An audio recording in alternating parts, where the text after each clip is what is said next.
E aí, como é que vocês estão? Seja muito bem-vindo a mais um vídeo meu aqui no YouTube. Bom, pessoas, o assunto de hoje não tá muito dentro do meu canal assim, mas eu vou abordar do mesmo jeito, porque algumas pessoas colocaram isso na minha timeline e eu acho que é um assunto bacana pra falar, porque vai me dar um revival legal, assim, gostoso, aquela coisinha assim. Bom, por falar em revival, segunda-feira eu fui num terreiro de Umbanda, depois de vários meses fora desse negócio.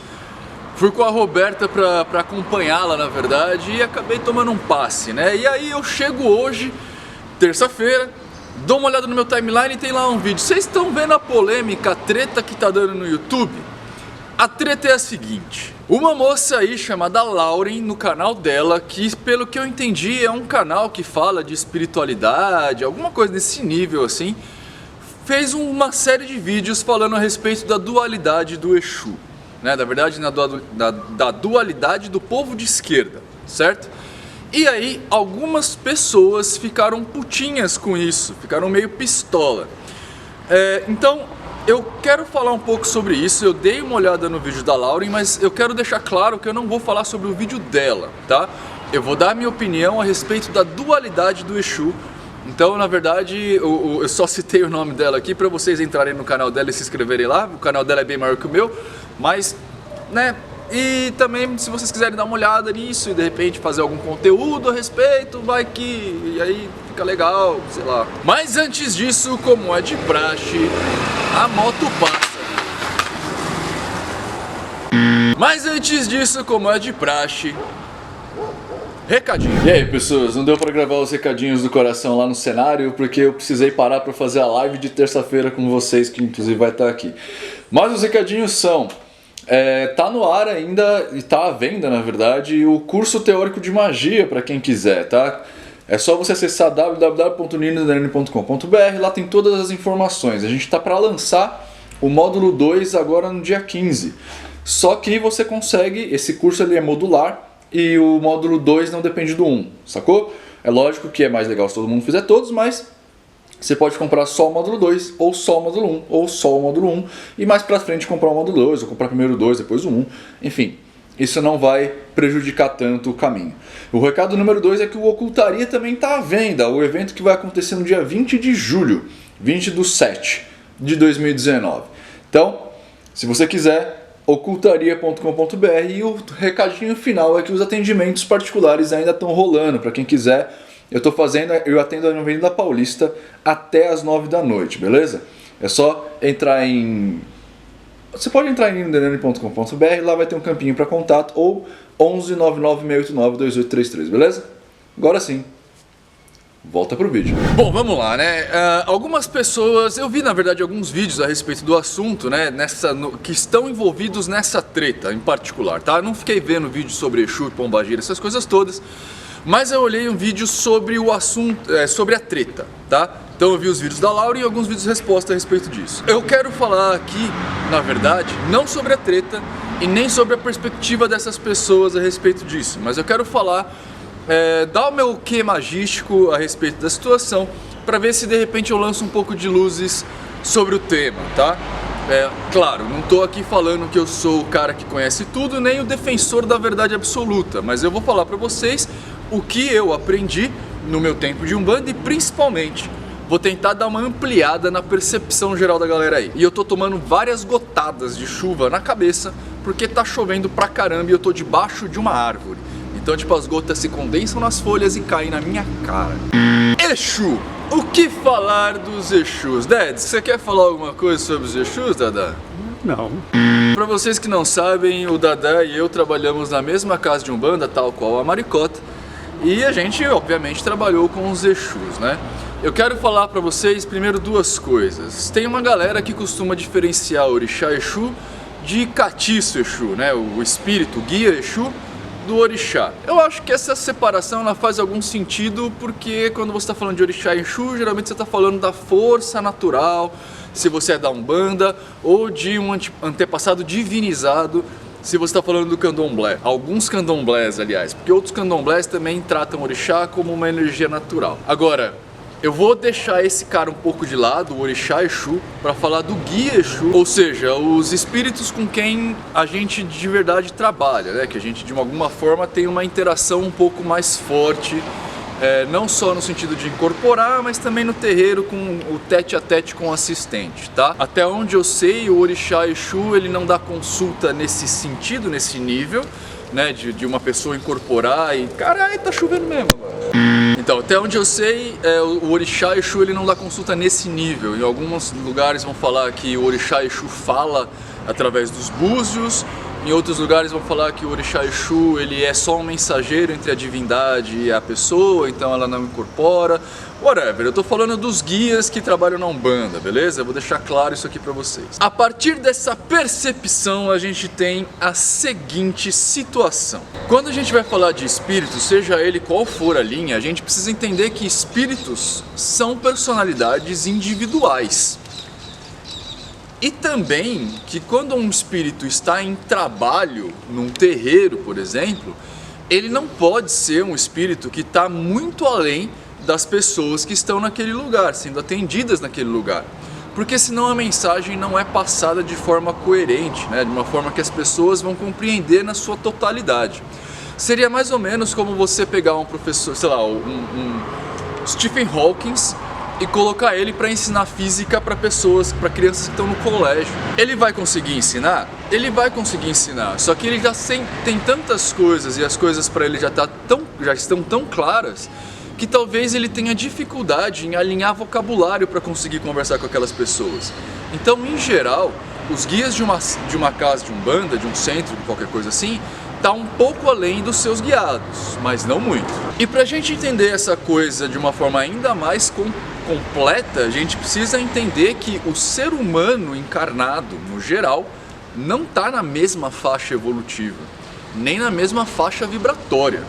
A gente ocupa vários nichos diferentes de energia e também de evolução. Isso quer dizer, basicamente, que para cada terreiro existe um público carnal e espiritual.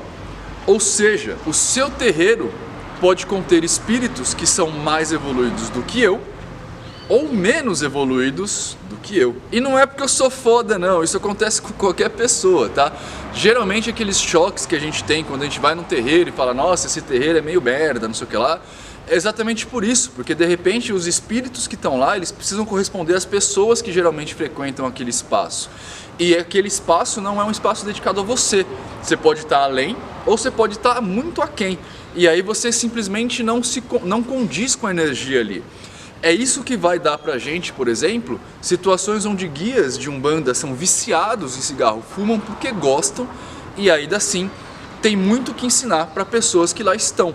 Porque, como um exemplo bobo para vocês entenderem, de repente as pessoas que vão lá nem entendem que um vício pode ser prejudicial. Entendeu? O guia pode fumar porque gosta, mas pode entender que o vício é prejudicial. E aí ainda assim ele tem o que ensinar para quem está lá, mesmo que ele ainda esteja preso a questões muito terrenas. Agora vamos para uma segunda questão rapidamente, para a gente não perder o primeiro ponto, mas é um ponto que eu preciso abordar agora.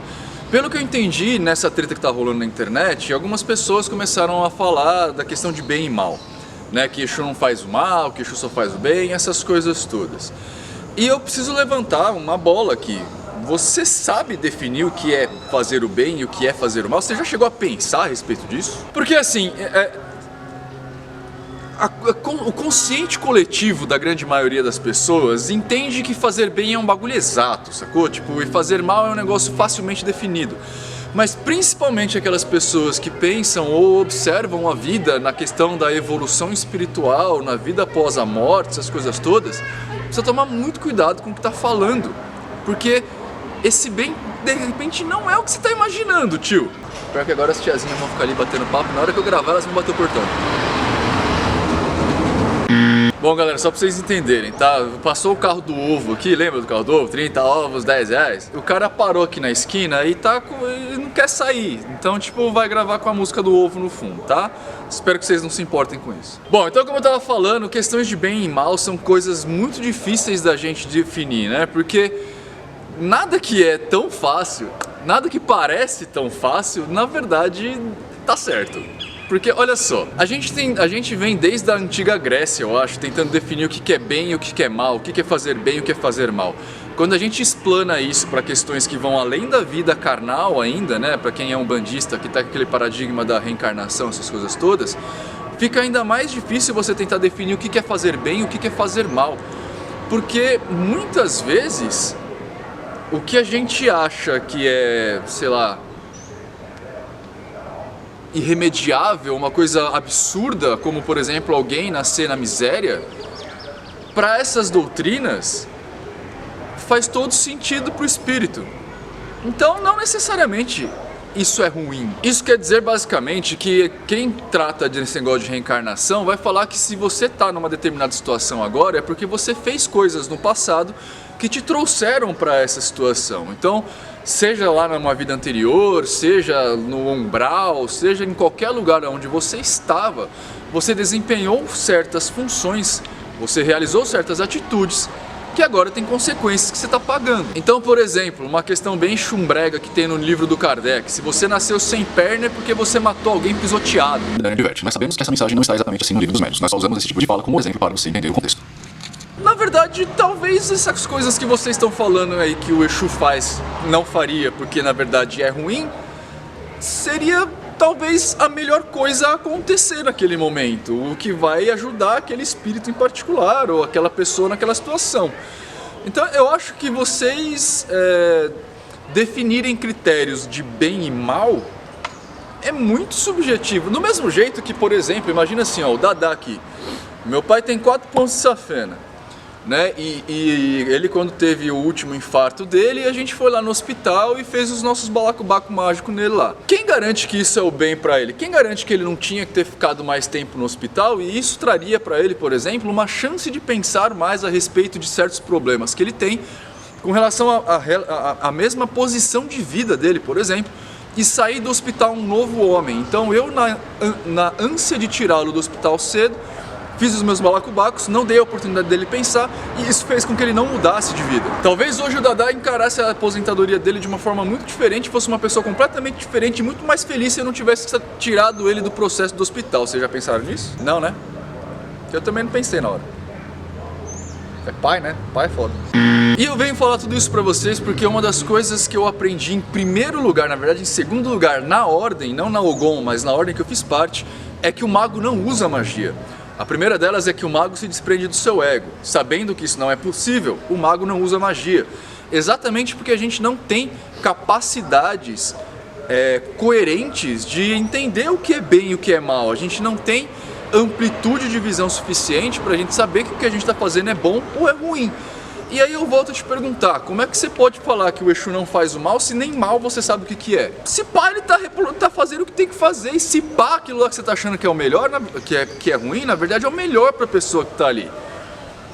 Seus arrogantes. Depois vocês olham pra minha cara e vêm falar que eu sou arrogante, mas olha quem é arrogante aí. Quem tá definindo o que é bem e o que é mal, falando que o espírito tem que fazer isso, aquilo, o guia que tem que fazer isso, aquilo, é você, tá vendo, seu palhaço? Bom, mas vamos imaginar então, para vir pro ponto 3, resgatando o ponto 1 que tá lá no começo, que a gente sabe o que é bom e o que é ruim, tá? E que existem Exus que fazem mal e Exus que fazem só o bem, tá? Vamos tentar entender da onde vem esse conceito. Como eu falei para vocês lá no começo, a gente está em diferentes níveis evolutivos, então pode ser que o Dadá esteja num nível evolutivo diferente do meu, que eu de repente esteja abaixo dele na escala evolutiva.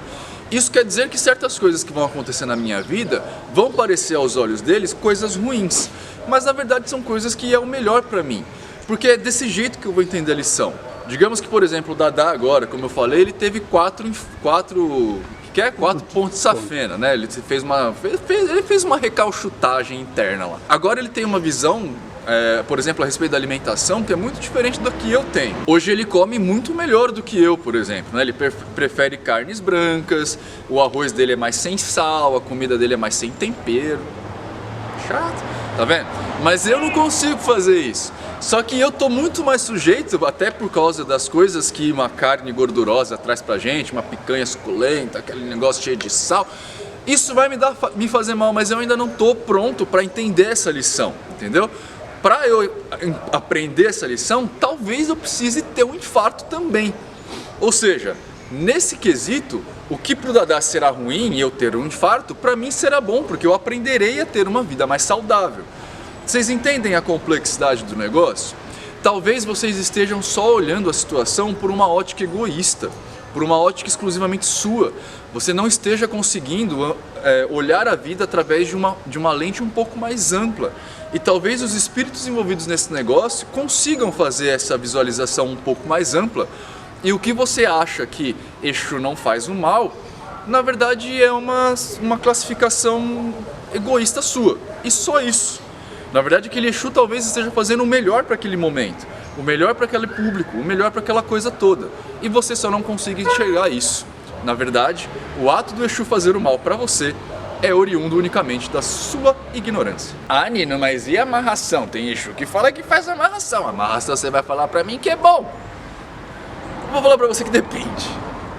Tudo depende. Porque, efetivamente, né, no atual estado, por exemplo, em que eu me encontro agora, a amarração pode ser um negócio ruim, mas aqui a gente precisa primeiro desambiguar o termo, e aí a gente vai começar a perceber a amarração de uma forma diferente, saca só. O que está no comum da galera é que a amarração eu sou apaixonado pela Dona Maria, então eu vou fazer uma amarração com o Pai de Santo de poste que vai fazer com que a Dona Maria venha para mim, arrastando os joelhos no chão e pedindo o meu amor e implorando por isso.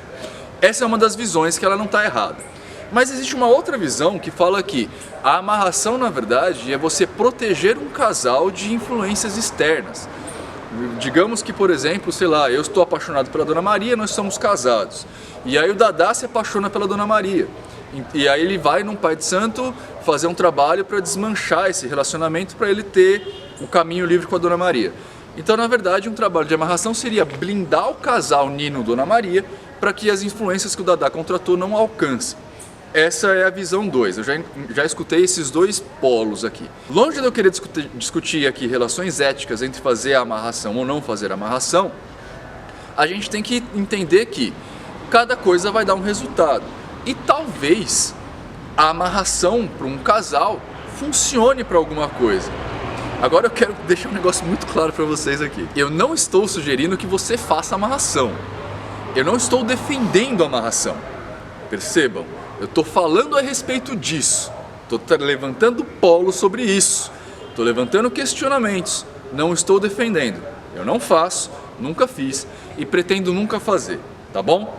Vamos voltar para o tema. O que eu quero falar para vocês é que pode ser que entre eu e a Dona Maria, que eu fiz uma amarração ali para ficar com ela, pode ser que isso também traga coisas boas, para ambos os casos, mesmo que seja que eu aprenda que isso não se faz.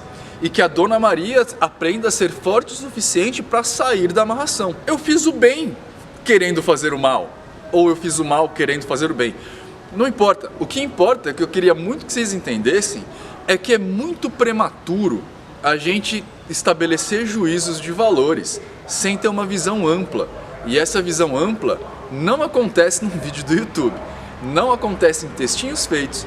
Acontece em você tentando observar a situação de perto. Eu, quando vou fazer um atendimento, por exemplo, eu faço presencialmente. Ou quando não é presencial, é online, eu preciso de videochamada, eu preciso ver a pessoa. Para quê? E por que é tão longo, é 1 hora de atendimento? Exatamente para eu conseguir fazer as perguntas para as pessoas que vão me dar uma percepção maior sobre o caso. Até porque, em alguns momentos, o caso está sendo me mostrado por uma única perspectiva e eu preciso de 3 perspectivas, no mínimo. Que é da pessoa, da outra pessoa e a minha perspectiva, que vai ser a união dessas duas. Como geralmente os atendimentos são só uma pessoa que me traz, eu preciso ficar tentando achar os meandros dessa conversa para ver se o que a pessoa está me dizendo realmente condiz à verdade, ou se é somente a questão da interpretação do universo interior dela sobre os acontecimentos do universo exterior. Eu preciso ter esse tipo de visão, para não fazer exatamente o que essas pessoas nessa tretinha do Exu estão fazendo, que é estabelecer juízo de valores sem ter a macrovisão da coisa. Bom, para finalizar o vídeo aqui para vocês, qual que é o meu parecer sobre a história do Exu fazer bem ou Exu fazer mal, a dualidade do Exu, essas coisas todas? Na verdade, dependendo da amplitude do que você olha as situações, todos os guias são binários nesse sentido. Eles podem fazer o bem e podem fazer o mal. É aquela brincadeira da justiça de Xangô, você lembra disso, Dada? Que a gente falava, você pede justiça de Xangô, mas cuidado, porque a justiça pode não ser o que você está pensando, né? Que as pessoas chegavam no terreiro e falavam assim, ó, tá acontecendo um caso, não sei aonde, tal pessoa fez não sei o que pra mim, eu só quero a justiça de Xangô. Muito cuidado com isso, porque a justiça pode não ser o que você está imaginando. Às vezes você está completamente errado e a justiça vai pro outro lado, né? Então, o que a gente está fazendo é exatamente isso, é vendo a coisa por um microcosmo, quando a gente precisa ver a ação pelo macrocosmo. Dependendo de como você vê, um caboclo pode fazer o mal, uma criança, um herê pode fazer o mal, porque na verdade é só a sua interpretação falha do caso, não é uma interpretação completa daquele caso. E você, como todo brasileiro, está estabelecendo juízos de valores sobre uma situação que você não entende, que você não conhece, e aí você elege o Bolsonaro. Então, qual que é a amplitude dessa situação? Depende do seu nível evolutivo, depende do seu nível energético. Você vai atrair espíritos que vão condizer com o seu nível evolutivo, condizer com o seu nível energético. Dependendo do que você, no seu nível evolutivo, no seu nível energético, você vai ter certas situações que você vai precisar passar. E os seus guias vão te fazer passar por isso. Muitas vezes isso vai parecer que é mal, outras tantas vezes vai parecer que é bom, principalmente se você está inserido nessa situação. Se você está ali dentro, dificilmente você vai conseguir olhar a situação de uma forma ampla e provavelmente você vai achar que o tropeço que você deu é uma coisa ruim, quando na verdade ele preveniu que você caísse do abismo. Vamos, quem sabe a gente, né? Tá vendo? Isso que eu tô falando pra vocês agora é estudar magia, gente. Desculpa fazer esse colóquio no final agora, mas isso é estudar magia. Se você não tem o mínimo de estudo de filosofia, se você não tem o mínimo de estudo de sociologia, de psicologia, você não consegue ampliar a sua visão suficiente para você ver coisas que são muito óbvias, tá? E desculpa, não é que eu sou fodástico e nem tô aqui para tentar ser arrogante e falar isso, mas é que, cara,